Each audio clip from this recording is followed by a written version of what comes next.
Art. আসসালামু আলাইকুম। পল্লবী মহিলা ডিগ্রি কলেজ, মিরপুর 12, ঢাকা থেকে সহকারী অধ্যাপক জোবাইদা সামিহা খাতুন, গার্হস্থ্য অর্থনীতি বিভাগের। আমি তোমাদের এর আগে ক্লাস নিয়েছি। আজকে প্রথম পত্রের যে প্রথম অধ্যায়ের ক্লাস আমরা প্রথমে 2 দিন করেছিলাম। আজকে সেখান থেকে আমরা আজকে গৃহ ব্যবস্থাপনার দর্শন এবং উদ্দেশ্য এই জিনিসগুলো নিয়ে আমরা এগিয়ে যাব। পড়াটা তোমরা একটু মনোযোগ দিয়ে খেয়াল করবে। একজন কি দুইজন স্টুডেন্টের সঙ্গে আমার কথা হয়েছে, তারা আমাকে এটা বলেছে যে বই আসলে অনেকগুলো, তো এই আমি যেটা পড়াচ্ছি সেই বইটা একজনের নেই, আরেকজনের অন্য বই আছে। তবু আমি মনে করি যে যদি তোমরা একটু স্কিমটাকে ভালো করে খেয়াল করো, তাহলে তোমরা পড়তে পারবে এবং বুঝতেও পারবে। আর যদি একবার মাথায় ঢুকে যায় তাহলে আশা করি তোমাদের কোনো সমস্যা হবে না। ব্যবস্থাপনার দর্শন। পারিবারিক জীবন দর্শনের মধ্যে গৃহ ব্যবস্থাপনা বা গৃহ পরিচালনার দর্শন নিহিত। গৃহ তার সদস্যদের সবার সব রকম সুখ দুঃখ, ভালো মন্দ এবং সব রকম মৌলিক চাহিদা পূরণ করে তাদের বর্ধনে সহায়তা করে।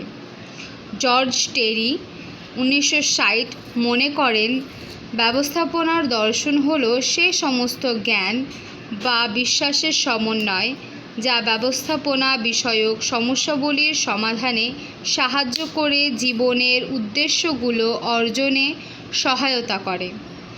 ব্যক্তি এই দর্শনের ভিত্তিতে তার সৃজনশীল চিন্তাধারা ও প্রচেষ্টাকে জীবনের বিভিন্ন স্তরে এবং বিভিন্ন লক্ষ্যে পৌঁছাতে ব্যবহার করে। দর্শন আমাদের পারিপার্শ্বিক অবস্থা, চারপাশের দ্রব্য সামগ্রী বা সেবাকর্মের গুণাগুণ সম্পর্কে সম্যক জ্ঞান দান করে।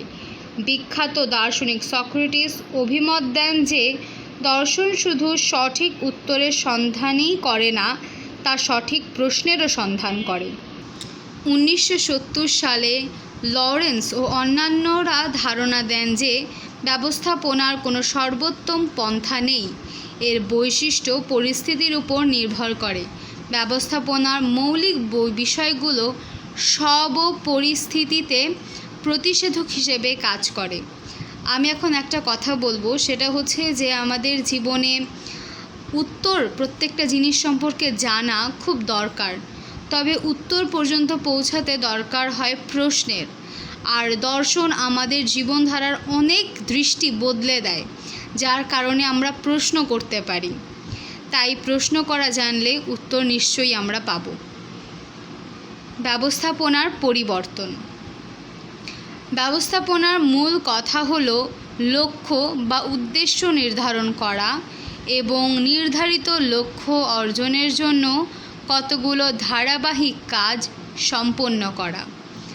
পূর্বে বিশেষজ্ঞগণ মূল্যবোধের লক্ষ্য ও সিদ্ধান্তের মধ্যে তাদের ধারণা সীমাবদ্ধ রেখেছেন। পরিবারের সকলের মধ্যে দ্রব্য ও সেবাকর্মের উৎপাদন এবং ব্যবহারে ক্ষমতা ও দক্ষতা বাড়িয়ে তোলা ছিল গৃহ ব্যবস্থাপনার উদ্দেশ্য। কিন্তু বর্তমানে প্রাধান্য দেওয়া হচ্ছে পরিবার ও পরিবেশের মধ্যে পরস্পর সম্পর্ক ও নির্ভরশীলতার উপর। উৎপাদনের ক্ষেত্রে সম্পদের দুষ্প্রাপ্যতা ও প্রচুর পরিশ্রম বিনিয়োগের কারণে পূর্বে মনে করা হতো যে বস্তু সংরক্ষণই হলো ব্যবস্থাপনার লক্ষ্য। এর কিছু পরে এর ধারণার আরও একটু ব্যাপ্তি ঘটে, অর্থ সঞ্চয় করা, যা দ্বারা বস্তু সংরক্ষণই হলো ব্যবস্থাপনার লক্ষ্য। এর কিছু পরে এ ধারণার একটু ভুল হয়েছে, তখন সিদ্ধান্ত গ্রহণ এবং অন্যান্য বস্তুকে গুরুত্ব দেওয়া হতো। কিন্তু বর্তমানে আরও কিছু সম্পদ যথা জ্ঞান, ক্ষমতা, অধ্যবসায়, দক্ষতা, আগ্রহ, সামাজিক সুযোগ সুবিধার উপর গুরুত্ব আরোপ করা হয়েছে। গ্রস অ্যান্ড ক্র্যান্ডেল প্রদত্ত গৃহ ব্যবস্থাপনার পরিবর্তনের 5টি স্তর গৃহ ব্যবস্থাপনার দর্শনের পরিবর্তনকে ইঙ্গিত করে। ম্যানেজমেন্ট অফ মডার্ন ফ্যামিলিজ বইতে গ্রুস ও ক্যান্ডেল গৃহ ব্যবস্থাপনার পরিবর্তন ও উন্নতির 5টি স্তর বর্ণনা করেছেন। প্রথম স্তরে গৃহ ব্যবস্থাপনাকে ডাম্পিং গ্রাউন্ড হিসেবে বিবেচনা করা হতো। গার্হস্থ্য অর্থনীতির যে কোনো বিষয় তখন গৃহ ব্যবস্থাপনার পাঠ্যসূচির অন্তর্ভুক্ত করা হতো। ইহা নিজস্ব বৈশিষ্ট্য অর্জন করতে শুরু করল। তখন দ্বিতীয় স্তরে প্রাধান্য আসলো সম্পদের উপর। তৃতীয় স্তরে গুরুত্ব আরোপ করা হলো পরিবারের সদস্য এবং তাদের মূল্যবোধ ও লক্ষ্যের উপর। এই স্তরটি ছিল মানব কেন্দ্রিক। চতুর্থ স্তর ব্যবস্থাপনার পদ্ধতিগুলোর উপর গুরুত্ব আরোপ করে। পঞ্চম স্তরে মূল্যবোধ ও এর ভিত্তিতে সিদ্ধান্ত গ্রহণের বিষয়কে প্রাধান্য দেওয়া হয়। 1973 সালে গ্রস, ক্র্যান্ডেল ও নল গৃহ ব্যবস্থাপনার ষষ্ঠ স্তর শনাক্ত করেছেন। এই স্তরে তারা পরিবার ও এর সঙ্গে পরিবেশের আন্তঃসম্পর্ক ও আন্তঃনির্ভরশীলতার উপর বেশ গুরুত্ব দিয়েছেন। ব্যবস্থাপনার নীতি ব্যবস্থাপনার কার্যাবলী সঠিক ও সহজভাবে সম্পন্ন করতে সাহায্য করে। ব্যবস্থাপনার উন্নয়নে ও ব্যবস্থাপনার দক্ষতা বিকাশেও ইহা সাহায্য করে। ব্যবস্থাপনার পণ্ডিত হেনরি ফেওল ব্যবস্থাপনার অনেক নীতি দিয়েছেন। ফেওল তার নীতিগুলো সতর্কতার সাথে ব্যবহার করতে বলেছেন। ফেওলের ব্যবস্থাপনার নীতিসমূহ নিয়ে আলোচনা করা হলো। 1. কার্য বিভক্তিকরণ। জীবনের জটিলতা ও গতিশীল বৃদ্ধি এবং প্রযুক্তির উন্নয়নের ফলে আজ গৃহিণীর পক্ষে গৃহস্থলীর কাজের সকল দায়িত্ব নেওয়া সম্ভব নয়। অভিজ্ঞতা, দক্ষতা ও জ্ঞান অনুযায়ী পরিবারের সকল সদস্যকে গৃহস্থলী কাজে অংশগ্রহণ করা উচিত। কর্তব্য ও দায়িত্ব। গৃহস্থলী অঙ্গনে ব্যবস্থাপনার কাজে কর্তৃত্ব ও দায়িত্ব যাতে সম্পৃক্ত থাকে তার ব্যবস্থা করা প্রয়োজন। গৃহাঙ্গনে যারা কর্তৃত্ব তার প্রতি গৃহের সকল সদস্যের দায়-দায়িত্ব পালন করতে হবে এবং তার ও অন্যের প্রতি কিছু দায়-দায়িত্ব রয়েছে সে বিষয়ে তাকে নিশ্চয়ই সচেতন হতে হবে। আদর্শের ঐক্য। যে কোনো প্রতিষ্ঠানে একাধিক কর্মকর্তা থাকলে সেই প্রতিষ্ঠানে শৃঙ্খলা থাকে না। গৃহাঙ্গনে ও স্বামী স্ত্রী দুজনের আধিপত্যবাদ নিয়ে অনেক সময় সন্তানদের জন্য সমস্যা সৃষ্টি করে। গৃহের শৃঙ্খলা রক্ষার জন্য একজনের ব্যক্তিত্বকে অন্যজনের মূল দিতে হবে। একজন কোনো আদেশ করলে অন্য কারো তাতে বাধা সৃষ্টি করা উচিত না। কারো উপর দিয়ে কাউকে আদেশ করা উচিত না। খেয়াল রাখতে হবে সন্তানরাও নিজেরও অন্যের প্রতি যেন আস্থা না হারায়। নির্দেশনার ঐক্য। বিভিন্ন নির্দেশের মধ্যে পরিবারের যদি সামঞ্জস্য না থাকে তবে সে নির্দেশ বাস্তবায়িত হবে না। সংসারে বিভিন্ন ক্ষেত্রে যেমন একজনের কর্তৃত্ব প্রয়োজন, তেমনি নির্দেশসমূহের মধ্যে মিল ও সামঞ্জস্যতা থাকতে হবে। সন্তানদের যদি সামঞ্জস্য দেখা যায়, বড়রা যা নিজে মেনে চলে না, ছোটদের সেটা মানার নির্দেশ দেয়, তবে তা গ্রহণযোগ্য নয়। শৃঙ্খলা। ব্যবস্থাপনার ন্যায় পরিবারের সদস্যদের মাঝেও শৃঙ্খলা থাকা অতি প্রয়োজন। শৃঙ্খলা বলতে বোঝায় নির্ধারিত নিয়মকানুন অনুসারে চলা। গৃহাঙ্গনেও কিছু নিয়ম শৃঙ্খলা থাকা প্রয়োজন, যা পরিবারের প্রতিটি সদস্যের মেনে চলা উচিত। পরিবারের সাফল্যের সাথে যে কোনো লক্ষ্য অর্জনের জন্য শৃঙ্খলা রক্ষা করা প্রয়োজন। আমাদের অনেকের বাসায় নিশ্চয়ই খেয়াল করেছো যে রাতের বেলা একটা বাধ্যবাধকতা আছে, সবাইকে একসাথে বসে রাতের খাবারটা খেতে হয়। সেটা কিন্তু এক ধরনের শৃঙ্খলা, যাতে প্রত্যেকটি মানুষ রাতে সঠিক সময়ে তাদের নিজ নিজ ঘরে ফিরে আসে। এটাও কিন্তু আমাদের ফেওলের বলা শৃঙ্খলার মধ্যে একটা অনেক বড় উদাহরণ, যেটা আমরা আমাদের সচরাচর জীবনে প্রায় দেখে থাকি। সাধারণ স্বার্থ সংরক্ষণ। পরিবারের দলগত স্বার্থকে ব্যক্তি স্বার্থের ঊর্ধ্বে জেনে কাজ করতে হবে। পরিবারের স্বার্থে যে কোনো ব্যবস্থার সমঝোতা দেখানো উচিত। পরিতোষক। কর্মচারীদের কাজের আর্থিক মূল্যকে পরিতোষক বা পারিশ্রমিক বলে। গৃহাঙ্গনে কাজের প্রশংসা সদস্যদের জন্য পারিতোষিক হিসেবে কাজ করে। শ্রমের উপযুক্ত মূল্য পেলে কর্মীরা মাঝে পরিতৃপ্তি আসে, কর্মদক্ষতা বৃদ্ধি পায় এবং কর্মের মান উন্নত হয়। সুতরাং পারিশ্রমিক সম্বন্ধে নীতি অনুসরণ করা উচিত, অর্থাৎ শ্রমের উপযুক্ত মূল্য দেওয়া উচিত। আমাদের মধ্যে অনেকেই মাকে বলে যে মা এটা খাবো ওটা খাবো, যখন বানিয়ে এনে দেয় যদি একটু আমাদের টেস্টে খারাপ লাগে আমরা তখন বলে উঠি খাবো না, চলে যাব, এটা কেন রান্না করেছো। আর বিশেষত রাতের খাবার বা দিনের খাবার, যে লাঞ্চ বা আমাদের ডিনার থাকে, সেটা নিয়ে অনেক বেশি ঝামেলা কিন্তু করে থাকি। আমাদের সে জিনিসটা একদমই করা উচিত নয়, কারণ যে মানুষটা কাজ করছে তাকে নিশ্চয়ই সে উৎসাহটা দেওয়া উচিত। কেন্দ্রীকরণ। পারিবারিক দায় দায়িত্ব সবার মধ্যে বন্টন করা হলেও কিছু কর্তৃত্ব ও দায়িত্ব বিশেষ ব্যক্তির উপর অর্পণ করা প্রয়োজন, অর্থাৎ কর্তৃত্ব কেন্দ্রীভূত রাখা প্রয়োজন, যার দায়িত্ব হবে সবার কাজ তত্ত্বাবধান করা ও বিভিন্ন গৃহস্থলী কাজের মধ্যে সমন্বয় সাধন বা ভারসাম্য রক্ষা করা। বিন্যাস। সব কাজ সবাইকে দিয়ে করানো যায় না এবং যেখানে সেখানেও হয় না। যেখানে যে কাজটা সহজে পালন করা যায় সেখানে সেটি পালনের ব্যবস্থা করা প্রয়োজন এবং যার দ্বারা পালন করা সহজ তাকে প্রদান করতে হবে। গৃহাঙ্গনে শৃঙ্খলা রক্ষার জন্য কর্মস্থল কর্ম নির্দিষ্ট করা প্রয়োজন। যেমন যদি বিল পে করতে হয় তাহলে সেক্ষেত্রে নিশ্চয়ই ব্যাংকে যেয়ে বা কোনো দোকানে যেয়ে লাইন দিয়ে দাঁড়াতে হবে।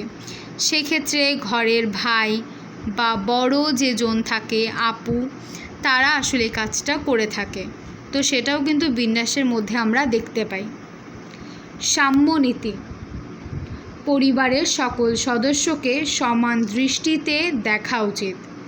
সবাইকে সম্মান করা, সকলের প্রতি সুবিচার, ভালো ব্যবহার ও সহমর্মিতা দেখানো ব্যবস্থাপনার মৌলিক নীতি। ব্যবস্থাপনায় সাম্যের নীতি প্রতিফলিত হতে হবে। পক্ষপাতিত্বের কারণে কাজের স্পৃহা হ্রাস পায়। স্তর সমন্বিত শিকল।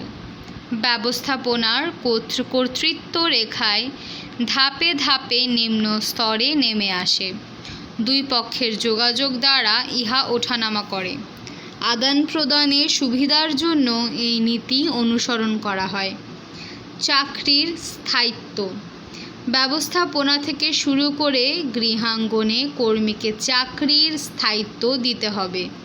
কারণ ছাড়াই চাকরি থেকে ছাঁটাই হলে কাজে বিশৃঙ্খলা আসে এবং কর্মীদের কর্মস্পৃহা কমে যায়। দল চেতনা। পারিবারিক নানা অনুষ্ঠানের মধ্য দিয়ে সদস্যদের সচেতন করে তোলা যায় এবং পারিবারিক বন্ধনও দৃঢ় হয়। ব্যক্তিগত অসহযোগী মনোভাব দূর করে সবাই মিলে যে কোনো শক্ত কাজ অর্জন চেষ্টা করলে তা সফল হওয়া সম্ভব। যেমন কারো জন্মদিনে সবাই একসাথে হওয়া বা কারো বিবাহবার্ষিকীতে একসাথে হওয়া অথবা কোনো বিশেষ দিনে পুরো পরিবার একসাথে বসে কিছু গল্প করা এবং খাওয়া দাওয়া করলে এই দল চেতনাটা কিন্তু বৃদ্ধি করা সম্ভব। উদ্যোগ, মানুষ যন্ত্র নয়, তাকে তার ইচ্ছার বিরুদ্ধে কাজ করিয়ে নেওয়া যায় না, তাই তাকে কর্মে উৎসাহ দানের জন্য কাজের উপযুক্ত পরিবেশ সৃষ্টি করতে হবে। গৃহ ব্যবস্থাপনার বিষয়বস্তু। বর্তমানকালের লেখকদের মতে এর শাস্ত্রের মূল বিষয়বস্তু হচ্ছে পরিবার তথা পরিবারের গণ্ডির বাইরে মানুষের কর্ম সম্বন্ধীয় কিছু তথ্যানুসন্ধান। মানুষের সব ধরনের কর্মকাণ্ডের মূলে রয়েছে কিছু না কিছু উদ্দেশ্য বা লক্ষ্য অর্জন। পরিবারকে কেন্দ্র করে এই লক্ষ্যসমূহ অর্জন এবং গৃহ ও এর দূরের ও কাছের পরিবেশের সম্পদ ব্যবহারের আচরণগত পদ্ধতির আলোচনা এ শাস্ত্রের প্রধান বিষয়বস্তু। গৃহ ব্যবস্থাপনার সংজ্ঞা হতে এর বিষয়বস্তু সম্বন্ধে সম্যক ধারণা লাভ করা যায়। অন্যান্য সব শাস্ত্রের মতো গৃহ ব্যবস্থাপনা শাস্ত্রেরও অবশ্যই বিষয়বস্তু বিদ্যমান।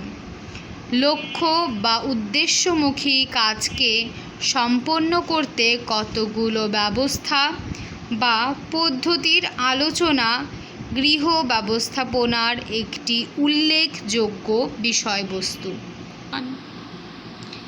গৃহ ব্যবস্থাপনার ক্ষেত্রে সম্পদ একটি মৌলিক ভূমিকা পালন করে থাকে, তাই এই সম্পদের ব্যবহার গৃহ ব্যবস্থাপনার একটি প্রধান বিষয়বস্তু হিসেবে স্বীকৃত।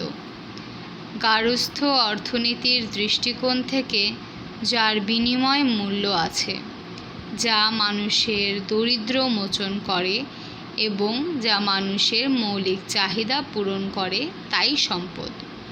সম্পদ আবার দুই ধরনের হয়ে থাকে: মানবীয় সম্পদ, অমানবীয় সম্পদ। মানুষের অন্তর্নিহিত গুণাগুণকে মানবীয় সম্পদ বলে।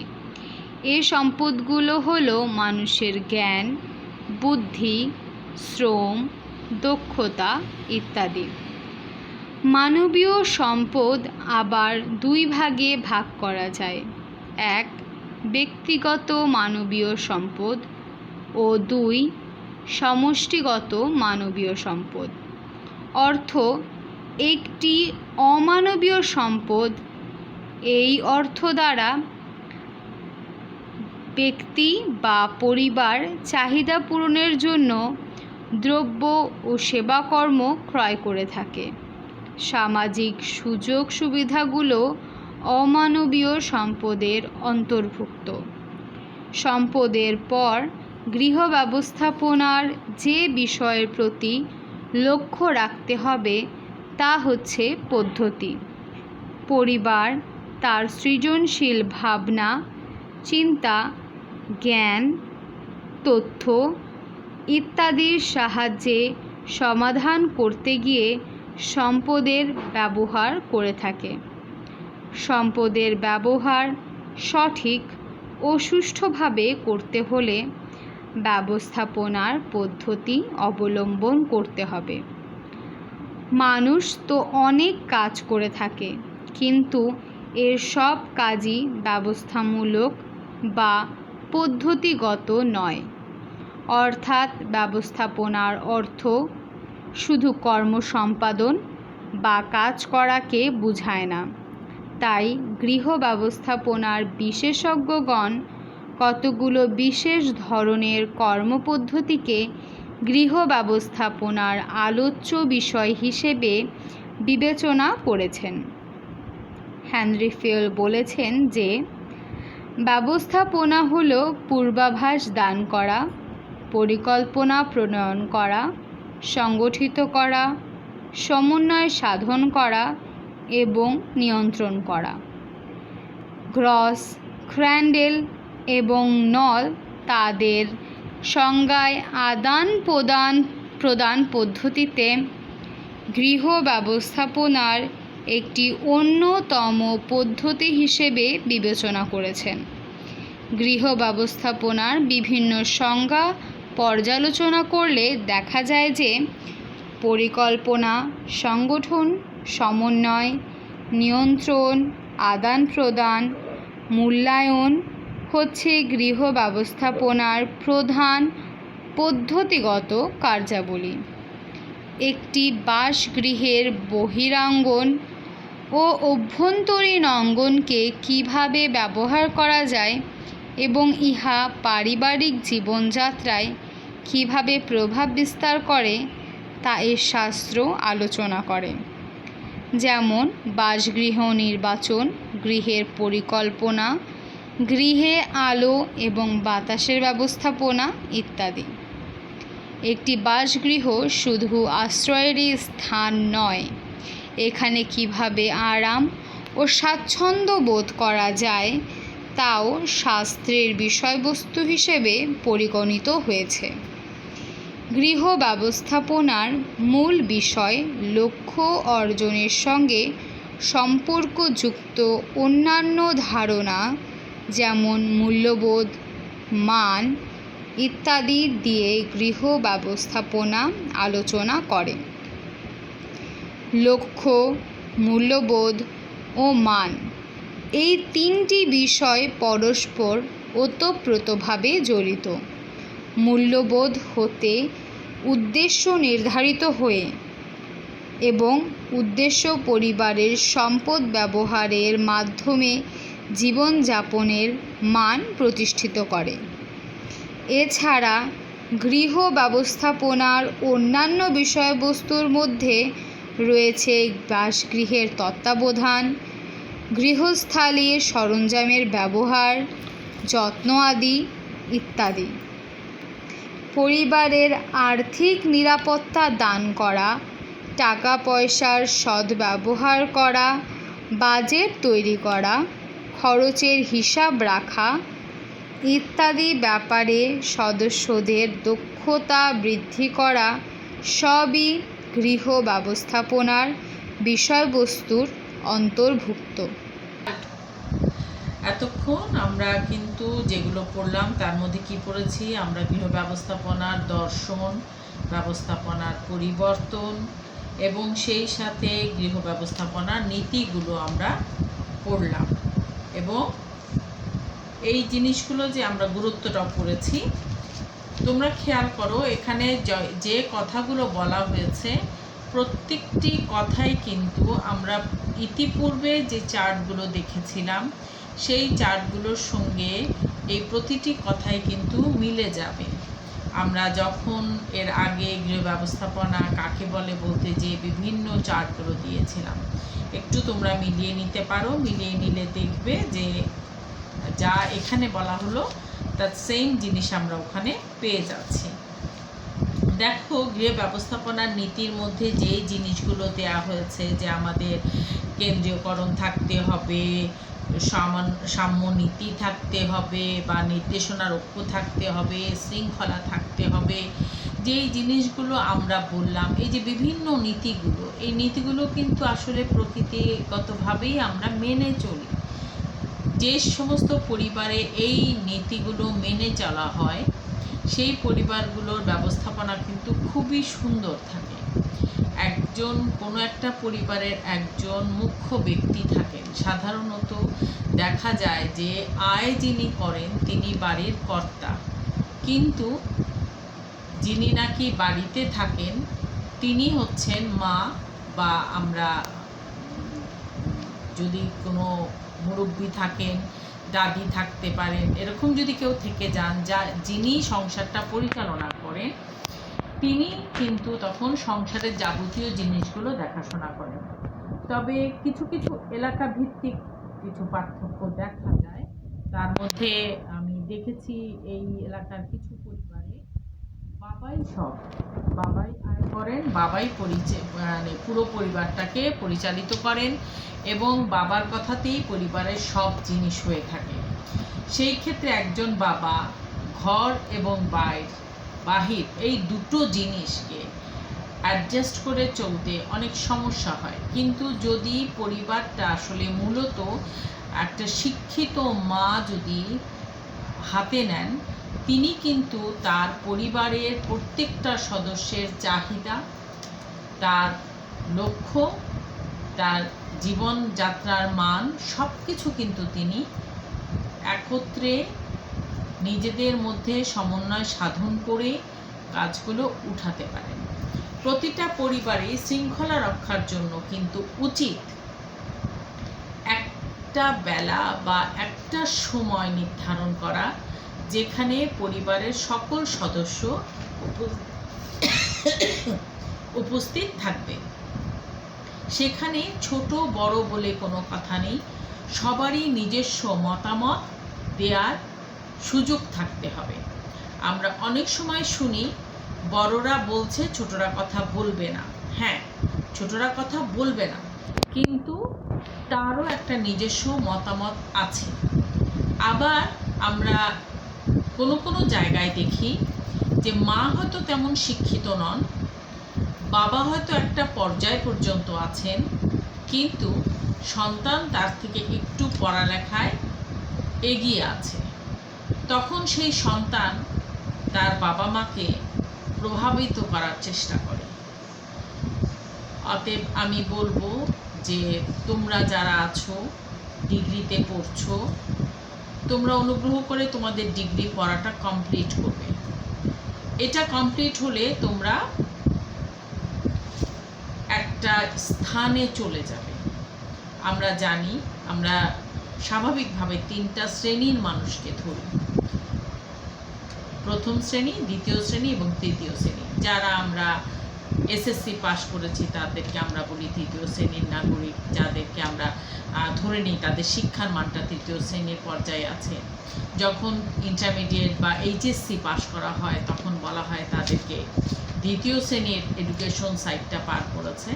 এবং যখন এই ডিগ্রি বা অনার্স এটা কমপ্লিট করা হয় তখন বলা হয় যে এরা প্রথম শ্রেণীর শিক্ষাটা অর্জন করেছে। এবং উচ্চতর শিক্ষা বলতে আমরা মাস্টার্সটাকে ধরে থাকি। তাহলে সেই ক্ষেত্রে তুমি কিন্তু দ্বিতীয় স্তরটা পার করেছো, এখন প্রথম স্তরটা পার করছো। অতএব তোমার পরিবারে তোমার অবস্থান সুদৃঢ় রাখার জন্য এবং তোমার কথা যাতে মূল্যায়িত হয় এবং তোমার কথা যাতে সবাই শোনে, সেই জিনিসগুলো চিন্তা করার ব্যাপার আছে। এবং আমাদের পড়াশোনাটাও শেষ করতে হবে।